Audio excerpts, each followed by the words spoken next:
Everyone, welcome back. This is the Full Press NHL Podcast. I'm your host, Jim Biringer, voice of Full Press Hockey, alongside Chris Wassel. We are back. New season. It's underway. And as the title of the episode is going to be, are we overreacting too much? Is it too early for overreactions, or are the reactions just good enough? Again, this podcast sponsored by Betalytics, FPH 25% off.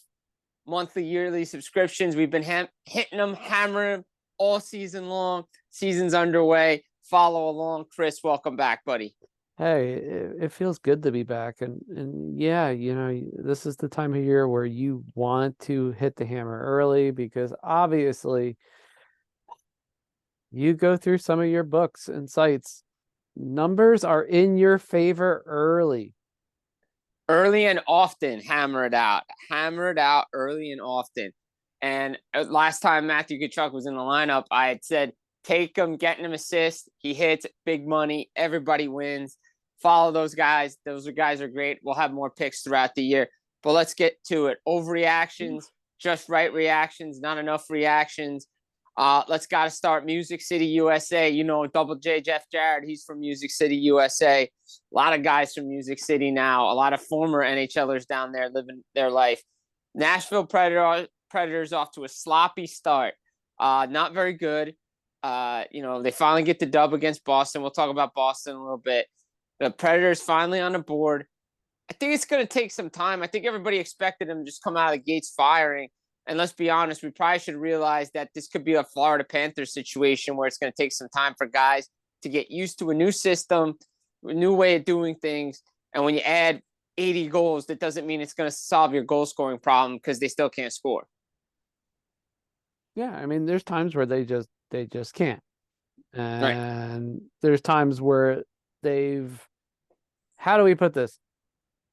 Overtried, if you will, and by scoring goals, they often give up opportunities that we're not used to seeing from this Nashville team this early in the season. This is usually something that happens like in the later portion of the season before they go on their predictably hot streak that gets them into the playoffs, or i.e. UC Saros saves their bacon and gets them in. When you introduce this much talent into a lineup, and let's put it this way, we have the wonderfulness that is the preseason. It makes for a longer adjustment period. This is just common sense. Did it start worrying some people? Maybe. Did Forsberg Tuesday hit 2 Tuesdays in a row? Yep. That you don't worry about. You do worry about the team defense a little bit, at least. Even though they won against Boston, there still are some definite concerns. They did give up 33 shots on goal. They did give up about 10 or 11 high danger scoring chances as well. So yeah, there's a little bit of room to say, well, okay, you got your first win, that's great, but now it's the inevitable. Hey, we got to keep kind of doing this because we did dig ourselves a little bit of a hole in a Central Division that is ultra competitive early. Yeah, it is very ultra competitive.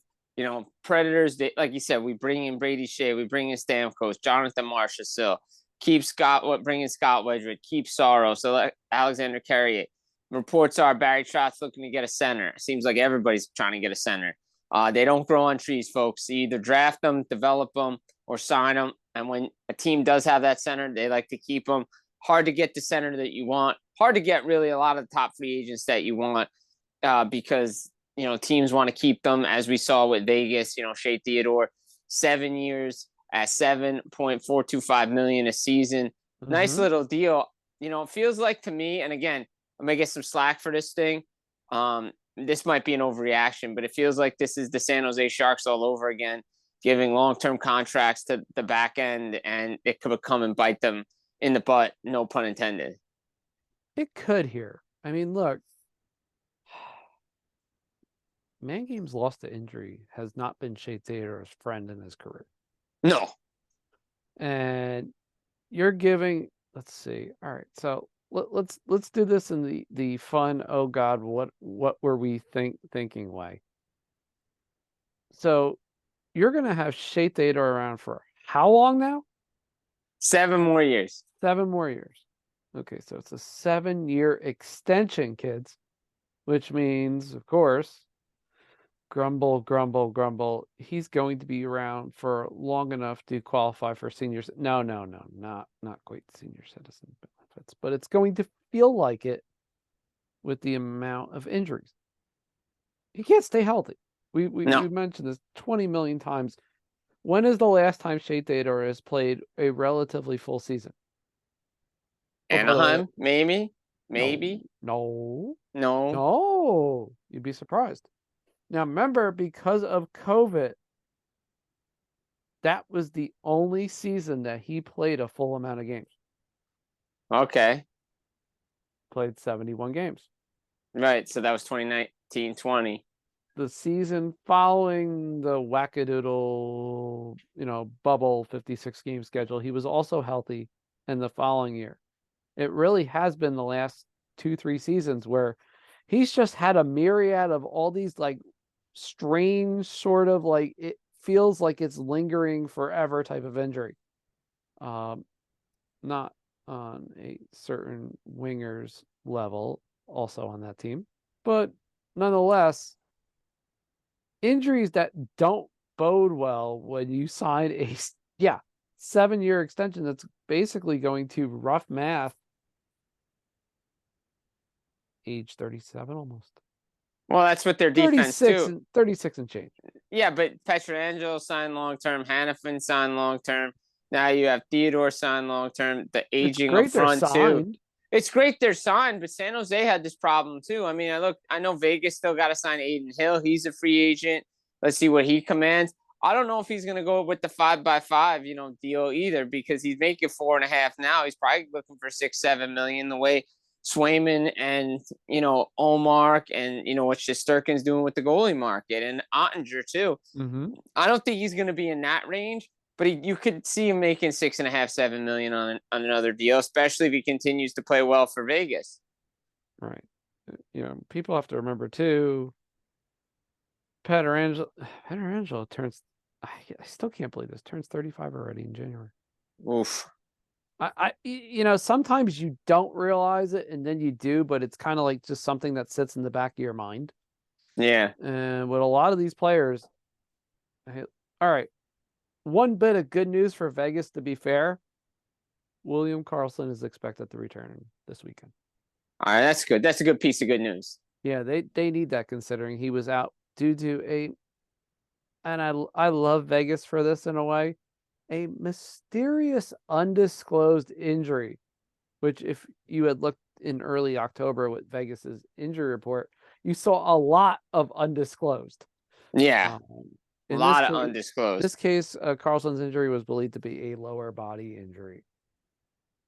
So, like most of the NHL, it's upper, lower, 2 floors, or he was at a bar mitzvah, Sasha Barkov style. As Paul Maurice would say, like he got his extension there. Like we saw the Florida Panthers giving out extensions to Verhaeghe. They're starting to work on Sam Bennett. So I mean, look, the extension train is out there. We saw it last year with Saros, and look, that's an aging team. And I want to go back to Nashville for a minute. I want to get your thoughts on this. Barry Trotz says 2-year window. I think everybody expected and thought about that when all these guys were signing. They're like, Nashville's window is about 2-3 years. If they don't get it done within that window, this team could break up real quick. Well, I mean, and to be fair, the pieces are set in such a way that it's not all that easy to break them up either. It's going to take a lot of work. So, Barry might have stuck his foot in his mouth if they don't win quickly. I mean, right. This might be, to be blunt about this year might be his best chance. Oh, 100%. I think so. I think it is his best chance. I think they got to turn it around quickly, though, in Nashville. I mean, a lot of aging players get it together. Andrew Burnett's got it.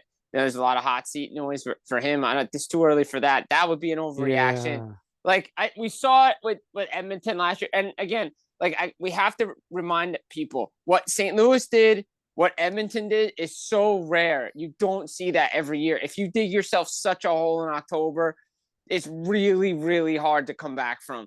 Like Edmonton went on a 16-game heater. Last year, Nashville went 17-game heater. Like, it is so rare to have that happen that it's like 1 in a million that it does happen. And like the fact that we saw 2019, now we saw it again with the Oilers. And the Oilers had no choice, right? Like, I think, though, Jay Woodcroft has said that, it was really close to turning around, but they just needed another voice in there. New bench boss helps out. But again, the Oilers are having their same problems, and we'll get to them in a minute. But the Preds have to figure out a way to turn this around, especially with the team that they have constructed right now, because, like you said, it's a competitive Central Division. Yeah, there are no gimmies in that division. No, I mean, look, Minnesota off to a great start, has yet to trail in regulation, yet to trail. And when people listen to this and or see this, that might change. Winnipeg's off to a 6-0 we can scrap that. They are trailing. They are trailing. See, first time all year. I would joke it's about time. But let's be honest. Look, who knew Brendan Hagel could score shorthanded goals? I thought who knew Brendan Hagel could score hat tricks if it wasn't the Devils? Hold on. Did Sutherland have Hagel on his betting sheet? Oh, he might have. Oh, look, Minnesota's there. Winnipeg off the 6-0 start. I didn't see that coming at all. To be honest, I think some moves are best left unsaid. Some moves, no moves, are some of the best moves. Scott Arniel's in there. That group loves Scott Arniel. You got Connor Hellebuck, Mark Scheifele, Kyle Connor. I think they have a great third line. Adam Lowry, Niederreiter, and Appleton. You have Nemetsnikov playing with Perfetti. Perfetti's got more of a role this year. He's got second line duties on that line, which is really good. They're clicking. Nikolai Ehlers. That defense is good. The Jets are just flying under the radar, no pun intended, but Winnipeg's a good team. Chicago's improved. Not that they're going to be, competing for anything. You got Utah in there. We'll get to them in a minute. St. Louis kicking around, Colorado, and of course, Dallas. I mean, Dallas, I think, is still the best team in that division. Let's be honest. I think everybody has Dallas as the top team in that division. But outside of that, 2 through 8, you can mix and match it. Yeah, you can make a case for almost anybody. Right. And the Dallas is just what they are. I mean, they re-signed Ottinger. And again, I think that is the market, right? $8.25 million for goalies right now. Swayman did his part. Like I've said, Swayman did his part. That was his role, was to get guys paid on potential. Shesterkin just wants all the money. Like, that's just what he wants. He wants to be the man. He wants to set the market. And win tonight. And then you got to win. Obviously, got to win. You got to win games like tonight. Right. You want to get paid. You got to beat the champs. You got to show up in those games. And to be fair, he did show up in the playoffs against the champs. Mm-hmm. And if it wasn't for him, that doesn't get 6 games. I still think, talking with some people, I think he can get whatever he wants. I think it ends up being 11.7 though on a contract just to pass his buddy. Because then his buddy's just going to pass him anyway when he's up for, a new contract, or he wants to be at 12 and then, whatever, go from there. But again, you look at the Central and you say to yourself, Colorado's there, Nashville, Winnipeg. I mean, Winnipeg to me is really, again, I didn't see it coming. And personally, they're exceeding my expectations. The question with Winnipeg always is they seem to have this balanced scoring. When it falls off, do they start to have like that slump, or the case of the yips, and it kind of snowballs, and we kind of end up where we typically end up with Winnipeg, where it seems so close and yet so far. And usually that happens about round 1 of the playoffs. or January. Or January. That's Yeah, usually when it happens, when they get off the hot starts. It comes to January. It starts January, February is when it starts to like, okay, they're starting to, what are we doing here? It's like, wait. Yeah, because it's kind of funny because last year they didn't really have. No, they didn't really have it. They didn't really have that swoon, but they did around sort of the All-Star break. Right, but that's what I'm saying. Like, do they need that kick in the butt like Bonus used to do, or is this like Scott O'Neill's team and everybody knows what's going on? Because again, a lot of people, if they don't remember from last year, Scott O'Neill coached this team while Rick Bonus took time away for personal reasons. Yep. So I think there's a familiarity here, and I think that's why they came in like this. And I think if when Winnipeg plays the way they're playing, right, if they keep playing like this, like physical, stand-up defense, things like that, if they don't try to change their style like they did against Colorado, they can make a deep run. Look, I'm gonna say this forever with Winnipeg. The sun rises and sets on playoff Connor Hellebuyck. If we see the Connor Hellebuyck that we're used to seeing normally, we got something here. Right. If we see the Hellebuyck that we saw last year in the playoffs where he looked completely gassed and like somebody like just let the air out of him, then we don't. Right. It's that simple. I mean, it is that simple. Team, they need the guy to be the guy. So I want to ask you this question, and this popped into me. Winnipeg Jets, now the Montreal Canadiens, Connor Hellebuyck, that team goes as Connor Hellebuyck goes? Or is there more depth there, more scoring there, unlike those years Carey Price carried the Montreal Canadiens? There's more depth with Winnipeg. There's a lot of balance. I mean, Adam Lowry would be a top 6 forward almost anywhere else. Great captain, by the way. Great captain. Great captain. Hell of a person. I know people are going to be like, oh, you're praising this guy. No, look. He is. There's a reason he's the captain of the Winnipeg Jets. There's a reason why Blake Wheeler didn't have the C anymore, and he got moved out of town. Right. There's a way you play. He doesn't mind being held accountable for things. He doesn't mind the extra things on his plate, and it shows when he's on the ice. I mean, look, this guy is drawing the toughest assignments. If you look like at sillier things in the business, like, I don't know, offensive zone starts. He's among the lowest in the league for a reason. That means he's on the defensive side of things. And he contributes points. Yes, he does. He does everything you ask of a guy and then some. And that's the type of player that you need on these high-end teams like Winnipeg. Reminds me of John Madden. Does, doesn't he? Just a little bit. Just a little bit. Sometimes a little bit too much. Right. By the way, go check out last episode special interview with John Madden, former New Jersey Devil, now Utah assistant hockey coach. Had to throw that cheap plug in there. But just a good player, like Lowry, like the Jets. Surprising me. I think this team's surprising a lot of people. Calgary, off to this good start. Another hot start for this team. No distractions. Not a lot of free agents this year that have to get moved. They're not really talking about. They're playing hockey. Our buddy Kevin Ball's over there. Sharangovich is there too. This team looking good to start.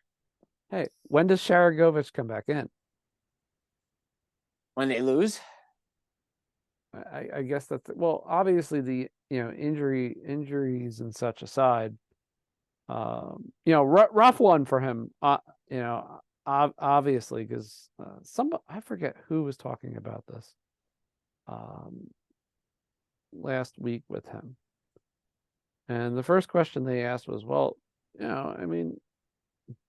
they haven't really needed him, thankfully, yet. Not yet. But soon they're going to need him. The good news, we have plenty of good news here apparently on Full Press Hockey tonight. We always do. Is that do not be surprised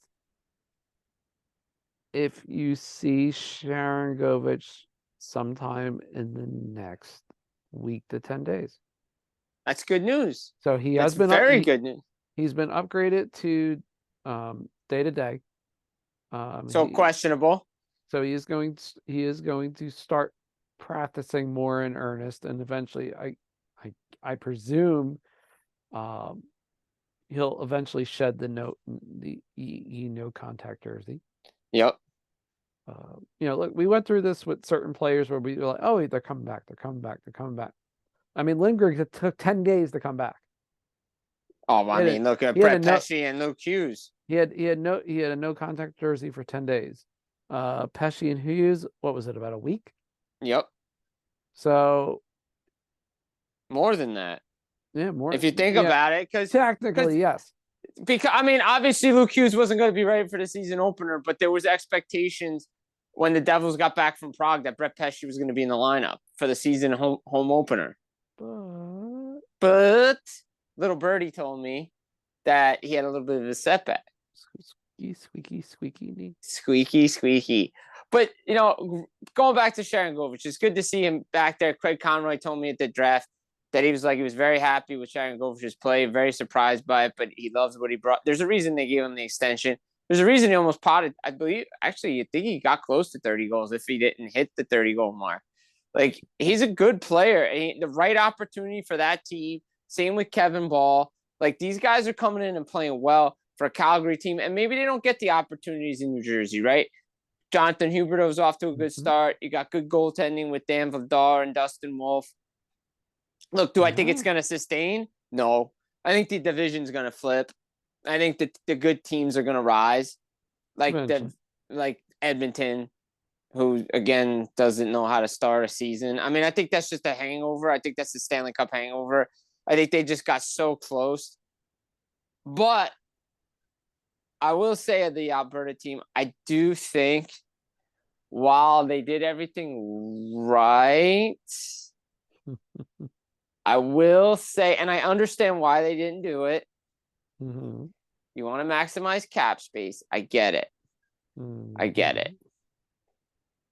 But if I go back and do it, and I think a lot of people said it at the time, the one player I would have signed and matched the offer sheet would have been Philip Broberg.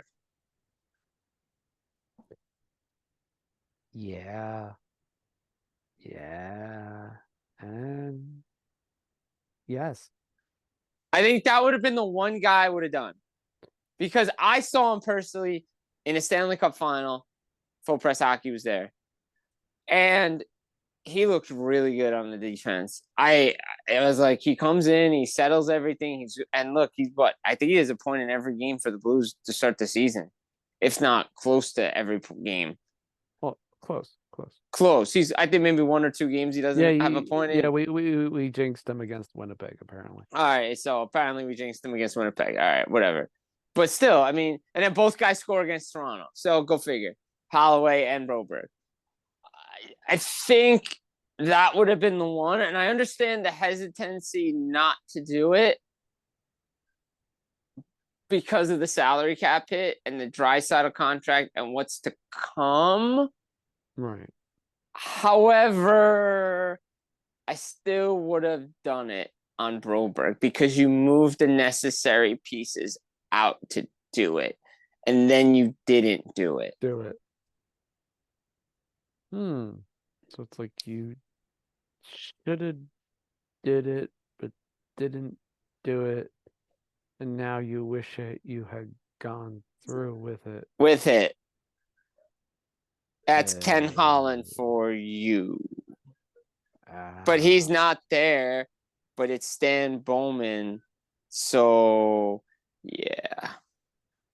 Look, and all great strategies by Doug Armstrong over the Blues. Because, hey, you make the pieces, you get everything done. It's a great move. It's strategy. It's a great strategy, right? We should see it more often than we do, but we don't. And the Blues, look, yes, Robert Thomas is out by the injury ninja, but hey, you know what? It happens. but they have a good team, and these guys are going to grow with that team. Meanwhile, Edmonton, again, the slow start, again, people calling for the coach. No, stop. Knoblauch's fine. These guys, again, you bring in new players that have to get used to a system. It's going to take a little bit of time. Not to mention they were a goal away from winning the Stanley Cup legitimately. Yeah, the guys have to get going. They'll be fine. And once the power play starts to click, you got to get a save, all this stuff. I do expect Edmonton to add to their defense. I do expect it. Oof. I know that was a lot. There was a lot to digest. That's okay. It's supposed to. There's supposed to be a lot of crazy overreactions, underreactions, and just plain reactions because, yeah, we're just thankful that hockey's here. We had obviously the global series is coming up, and we presume that Mr. Barkov will be all nice and ready to go. He is apparently skating on his own, so it means it's only a matter of time. It's good because I'll be the first one to admit, watching what happened and looking at it and going, "Oh, that's could be season ending." And when they only said a few weeks, I was like every other listener, reader, person on X and whatever form of social media, and just went, "What?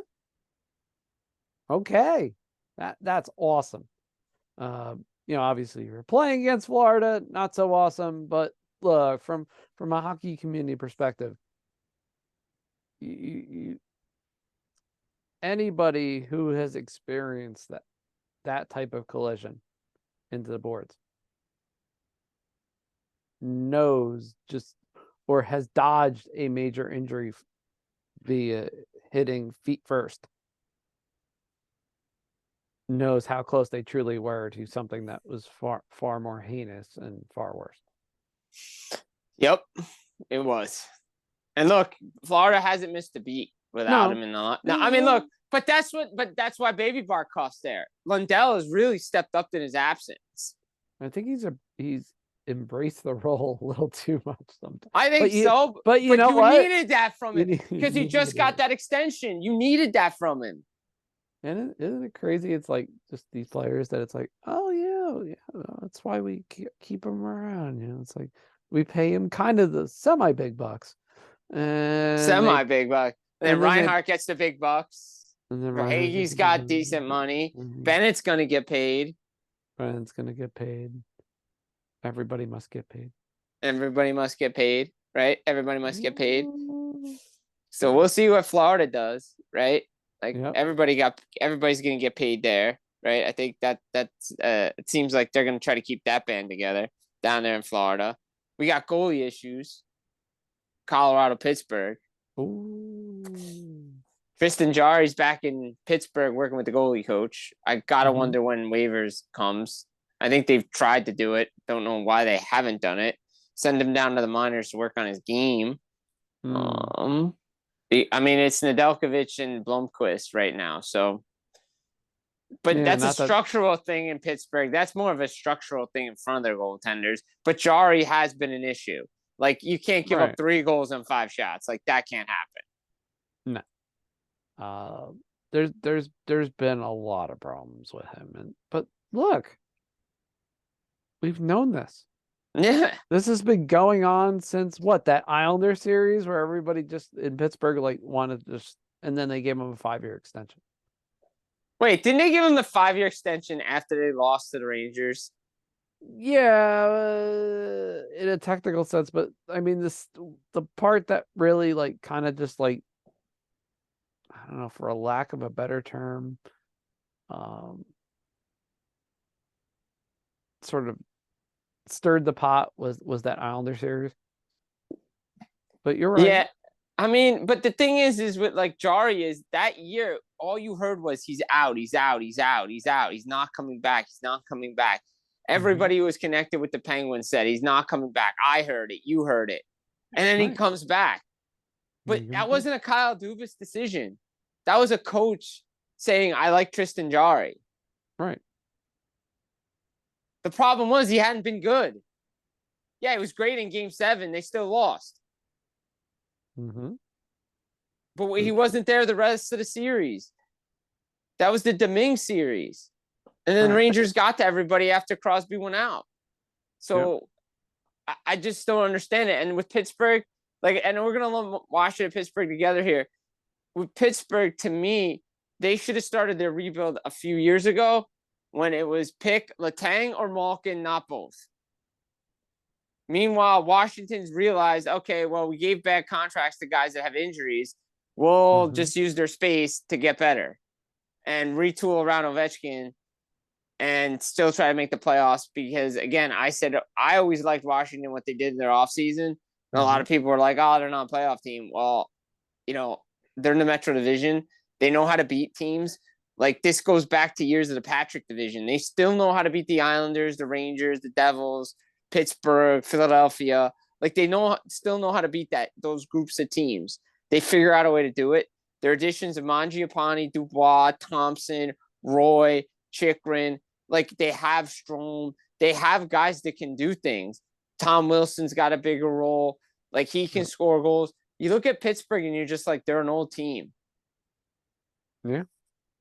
And structurally older. Yeah.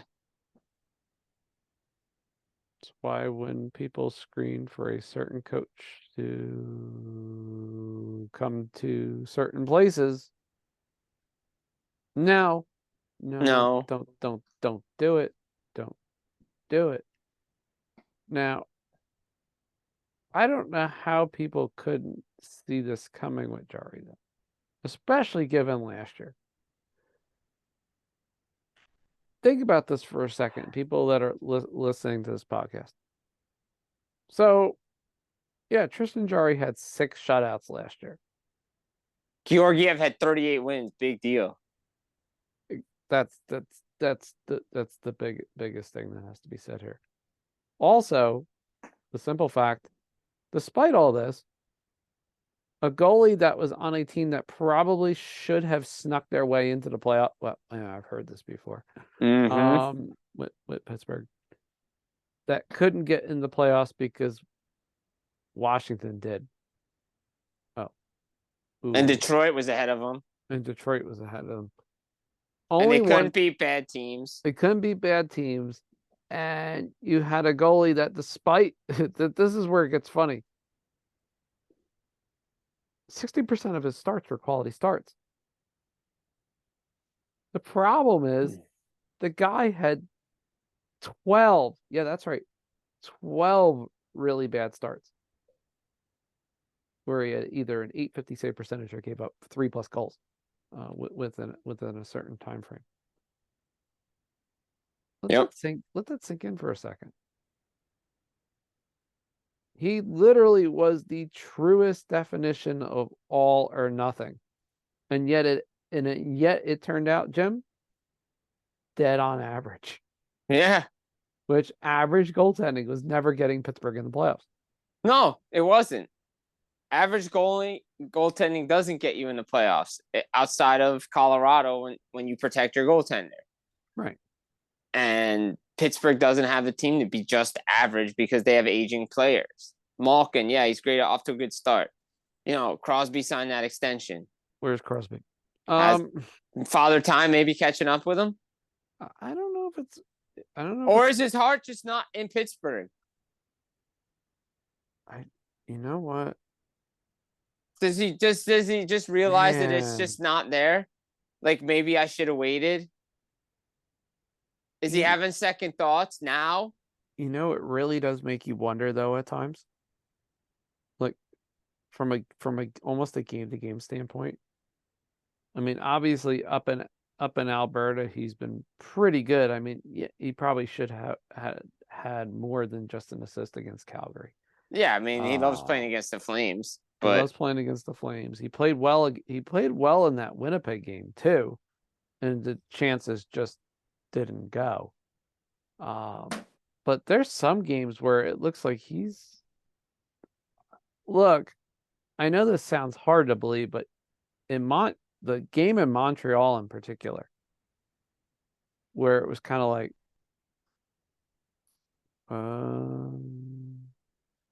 you there? You gotta wonder. You gotta wonder. I mean, Carolina, I understand that it is a team that just Pittsburgh does not play well against. No, they can't beat them. But the Montreal one was the first one that kind of like it bothered you a little bit. And of course, he naturally bounces back and thumps Buffalo. Of course he does. Because I think the guy literally sees Buffalo on the calendar and just goes, "Yep, that'll work." Point night. Yeah. But it is strange, and I think for a lot of us, it isn't necessarily unfamiliar territory because we've seen this with other players. But you haven't seen him with Crosby. You haven't seen this with Crosby. He is 37 now. I know. It doesn't seem like he ever ages according to his face. We don't see the gray hair like we do with Ovechkin. I'm sorry, almost white. Right, it's almost white. But I was just gonna ask you, does he miss a certain player who's in Tampa? I think he does. Jake the Snake not being there? I think he really does. I know some people that have said that no, it's not that way, it's not this or that. There's a party that kind of thinks, yeah. Yeah, because I think if Jake the Snake is there in Pittsburgh, they might pass the Caps.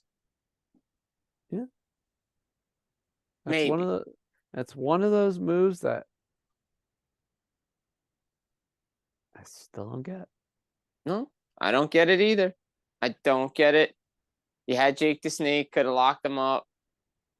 But hey, Pittsburgh made some bad choices over the years. Again, like I said, should have chose Malkin or Letang. Chose those guys and Raquel because ownership wants to keep the band back together, but we wanted to move Fleury out. Okay. Tell me that doesn't make sense. But anyway, that's why we're paid the big bucks because we get to break that down. And then Washington does what they do. And you have the Rangers doing what they're doing.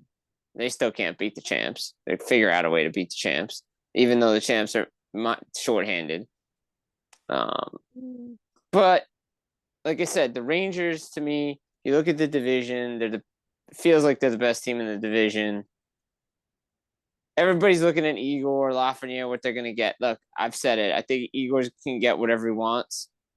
He can get whatever he wants. If he wants to be $12 million, that's great. If he wants to be 11-7, great. But this team, look, again, they're going to break up their core eventually. They're going to have to. And what do they want to do? Or is it, again, we always say it, first-year coach bump. What are we seeing from Laviolette second year on? So far, we don't really know. We don't know.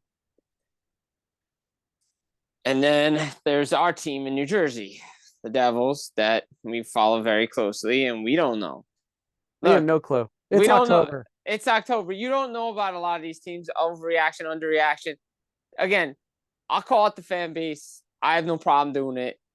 You guys are beating up Jacob Markstrom for being average. Well, you know what? The team in front of him has been average. Let's be honest. The entire team's been average. And Jacob Markstrom kept them in many games they probably shouldn't have won. If you watch the games closely, especially against Carolina, if that's last year's goaltending, it's 8-1.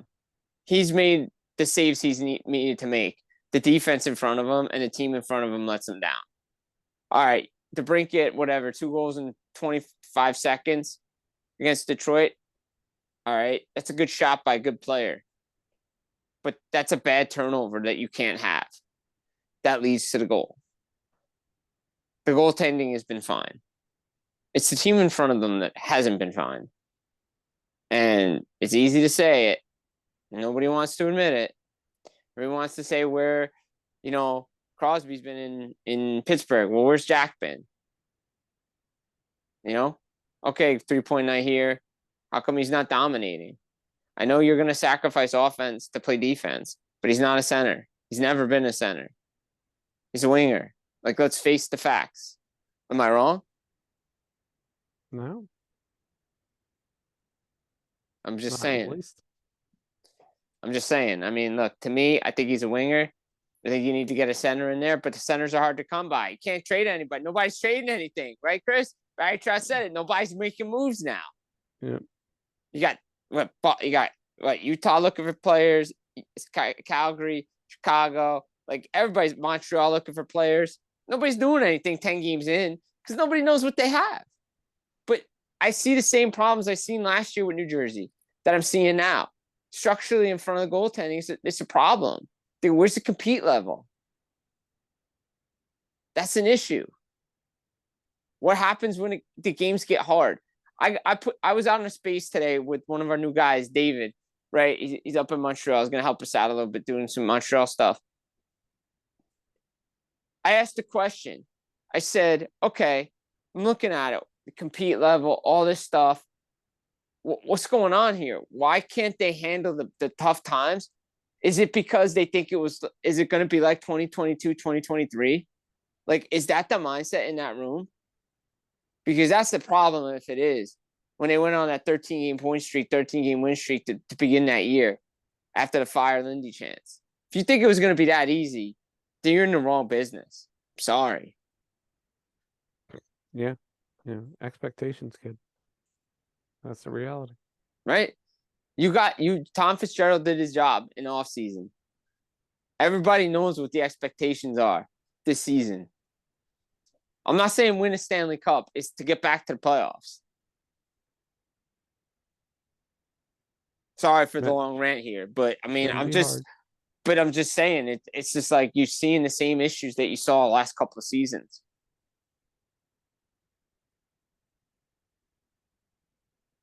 I don't know. Is it me? Or are you seeing it? You're seeing the same things, right, Chris? Yeah, I mean, and you see spurts where it's like, okay, well, yep, looks good, looks great. And then it's like, what, wait. Oh no. And then like you see the flaming rack. And that happens too often with New Jersey. It does still seem like one or two wrong plays completely rattles this team and throws them off, not just for a period, not just for a game, but for games at a time. It does. Like one hit. Oh, okay. Chernak hits Bratt. It's 2-2. Then it's 3-2, 4-2, 5-2. Game over. Yeah. Happens too often. Happens way too often. Like, and they can't win on home ice. Like, this is a problem.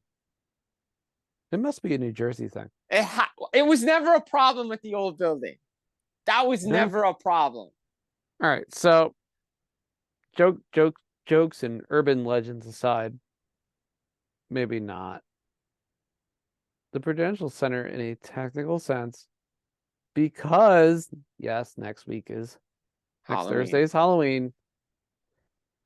To quote Craig T. Nelson, what did we buy a house on Indian burial ground? You kind of did. Yeah. There was a little part of the Prudential Center that was built on, yep, you guessed it, burial ground. Oh boy. And sometimes, yeah, you kind of have to wonder these strange sort of, yes, we are going into the Max series Exploration X here, the paranormal for a second, because again, Halloween is next week. Something strange has always gone on with this building. And if people remember how the first year in the Prudential Center ended, it wasn't good. No. It was one of the weirdest playoff series I think I've ever seen. Mm-hmm. Sure, there was 2012. Yeah. Okay, that was Okay, that was 1 year. But it just seems like the last couple of seasons in particular, there are too many of these games. And it's not just the Devils. I understand. But the focus is on the Devils, right? And why none of these teams in New Jersey could win a freaking home game. Mm-hmm. Especially a team that has the potential, at the very least, like Devils. Yeah, I don't know. That's the problem. I mean, you have to find a way to get this solved, and really Quickly, freaking quick. Like it's carried over from last year. It's happening this year. It's the same issues on home ice. Yeah. I don't understand it. Like, I don't get it. I've seen it way too often. The Utah game aside, Mm-hmm. the Toronto game, fine. You want to throw it out the window, road trip, whatever. But there is no excuse against Tampa. There is no excuse for that game against Washington. Like, you got to find a way to play better at home. Like, better at home. Like, I know the year they won the Cup was, I think, 2003. They had a better home record than they did road record, or vice, whatever it was. Mm-hmm.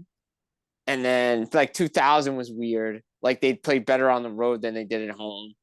That one was like, all right, whatever. Well, but 95 was ridiculous just because it was a shortened year. Yeah, exactly. 95 is ridiculous because they basically went 5-5, 6-4. And Yeah. I think they lost 3 home games. They lost 3 home games that year. Yeah. 1 to Boston, 2 to Philadelphia. Yeah. When they came home all cocky. Little bit. But that was the past. But now this team, look, you get Luke Hughes back, you get Brett Pesce back. We saw Casey go down Nemec, and this year we're going to follow them. I mean, have to. But I said this. I just saw somebody tweet it. I said it on SiriusXM in July. I can go find it. I don't remember the actual wording of the question. Please forgive me, Victoria Matiash. I believe the question was asked to me, what other area could have been improved or I felt was a weakness? And I said they needed a top 6 forward. And I just saw somebody tweet it. I've been on that train since the beginning of the offseason. They still need scoring. I don't want to hear about the offense is good. You still can't score. And Dawson Mercer isn't that answer. And oh, by the way, you paid him too much. Because you could have had Kevin LeBanc. And I'm not saying Kevin LeBanc would have solved all your problems, but the dude had 6 goals in the preseason. And I know it was against guys that could be bagging groceries right now. But he could help. So you're saying he would have given them a chance? Just a little bit better. Yeah. I mean, look, there's a couple teams that you could kind of say the same thing. It's like they could use the little bank right about now. Yep. It is kind of ironic that we're watching 2 of them. At the same time. Ooh. Yeah. So. I mean,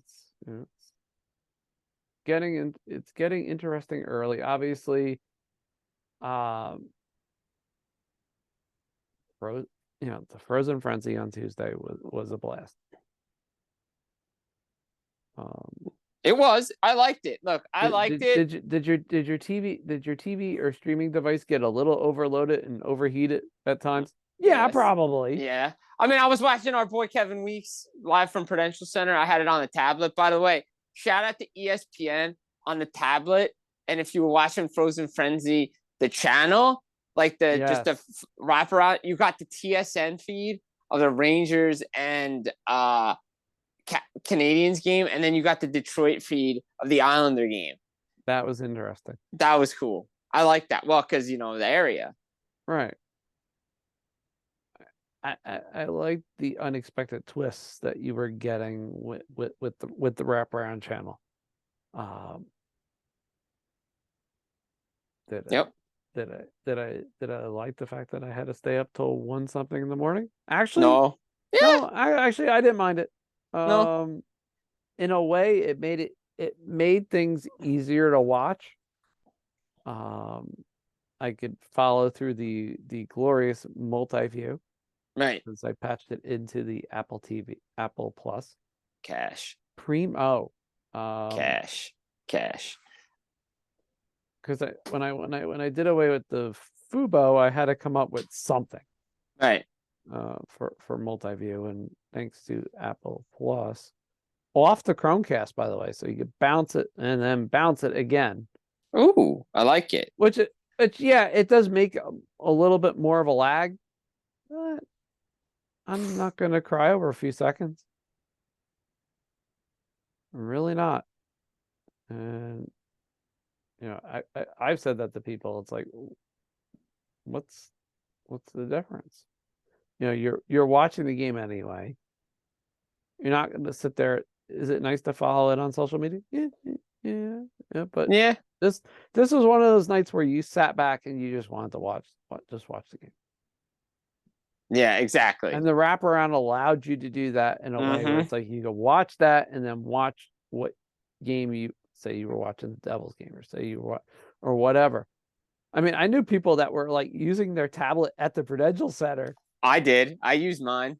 And we're watching it was pretty funny. It's like you could see like a few people, like my godkids. I know that the little guy was following a couple of the other games and was able to follow it because of the staggered starts much easier. And that's NHL. That's how you keep fans. You might want to schedule a few more of these for better or for worse. Yeah, I know logistically it can be a nightmare. It can be. But I will say I think they should do it towards the end of the year. I think it would work. I think around the holiday too. Christmas would be helpful. Do like a Saturday or something. But here's the thing, and this is where, I want to take issue with some people. They always put, and it's the same thing with the negative stuff with the tribalism and wrestling too. This negative stuff about the ratings and all this stuff. I don't care about the ratings. The game is fine. Just because you choose not to watch it, we know what there's people are going to streaming now. We have the coast to coast stuff in Canada. That's where we're heading. TV ratings are going down, right? That's where it is. And early season NHL ratings are always not good. But is the game in a good place? Absolutely. Everybody wants to make a big deal about it. Oh, got it. No. It is what it is. This is always going to be the case in the early part of the NHL season. I hate to say it. That's what's going to be. And guess what? Everybody's going to rant and rave about the playoff ratings being good. And the end of the season ratings being good. Why? Because there's not as much on. There's a lot going on right now. And that's what it's always going to be that way. And not for nothing, but sometimes people don't know what the games are. But that's besides the point. Yeah, there's still that. But if your local team is playing on a Tuesday night, you're watching your local team. You're not watching the national broadcast. It's true. That just came into my head. If for me, for us, when we go to the games and stuff, we don't have the game on. Right. I'd like to know what the streaming numbers are for some of this stuff. And usually we get that, but it's often not reliable. Yeah, there really isn't at times. No. Sorry, everybody, but it's true. It's not always the most reliable or accurate numbers, and someday it will be. Exactly. But again, it's crazy. So it's unbelievable to see what's going on, and again. So we'll see. Real quick before we get out of here, it seems like it's a center market.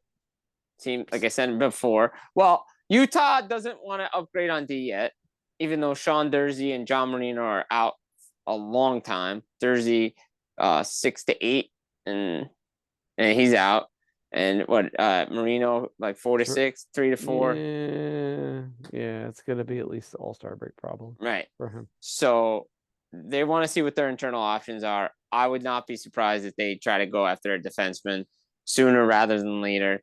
I think Utah's going to make a move. I know they've been looking to upgrade. Bill Armstrong said so. So there's that. Calgary and Chicago looking for centers. Same with Nashville, but no one wants to give up a center, right, Chris? Yeah, it's almost like P sells, but who's buying? Yeah, no one's buying right now. Montreal's looking at the trade market. They seem to be hit by injuries again. The goalie market's out there, too. San Jose's got a couple of guys. Maybe one guy only. Could be Vanacek. I think they really want to keep Blackwood. I really think they want to keep him. I mean, they always could trade him and then bring him back. That's always an option. They could. But you never know. We'll see what Colorado does with, Kakinen's in there now. Does Georgiev get straight? And then they have that the Finnish goalie as well, their young guy, right? Noonan is in there. And Noonan's is interesting. I mean, he is starting tonight. I think he was starting tonight. That's at least that it was confirmed. Right. And so far, not knock on wood, but 7 minutes and change in, Colorado looks a little more calm. Maybe it's the goaltending. Yeah, maybe slowing things down a little bit and changing your system. Yeah. Maybe changing your system because you can't run and gun it anymore. I do think they are subtly tweaking it. I think so too. Because you can see little bits and pieces. You can see it on Tuesday night in particular, and I'm seeing it at least tonight in the early going where they are, for them at least, playing this at a bit of a different tempo. Yes, I agree. I agree with that. We'll see if they make any moves. It would be interesting to see. But again, still early. You don't want to overreact too much. Don't want to blow it up. Don't want to sell the farm. If Calgary wants a center, do you really want to do it? Stick to the plan. Same with Montreal. Really, look, I know the message outside of the organization is saying outside of in the public is, well, we're still rebuilding. We'll see what we can do, take the next step. Internally, they want to be playing meaningful games April and March. Don't know if that's going to happen, but it is early. But it could be getting early late for some teams. Boston in particular, because this could be the year they finally go. They could be making some changes. Montgomery feels like he's on the hot seat. But we're going to see what happens because this has been the Full Press Hockey Podcast. We're going to be back again next week. We're going to lock down some days, get this thing going every week again like we do throughout the year, throughout the final. Through the final, off all the time, and then we bring it back. However, guys, NHL season underway. Jim Biringer, Chris Wassel, get it up iTunes, Spotify, wherever you get your podcasts. Also on Full Press NHL on Twitter, Mad Radio on Twitter. Again, brought to you by BetAlytics. FPH24 is the promo code, 25% off monthly and yearly subscriptions. Go check it out. Guys, take care. Enjoy the new season. We'll be back again next week.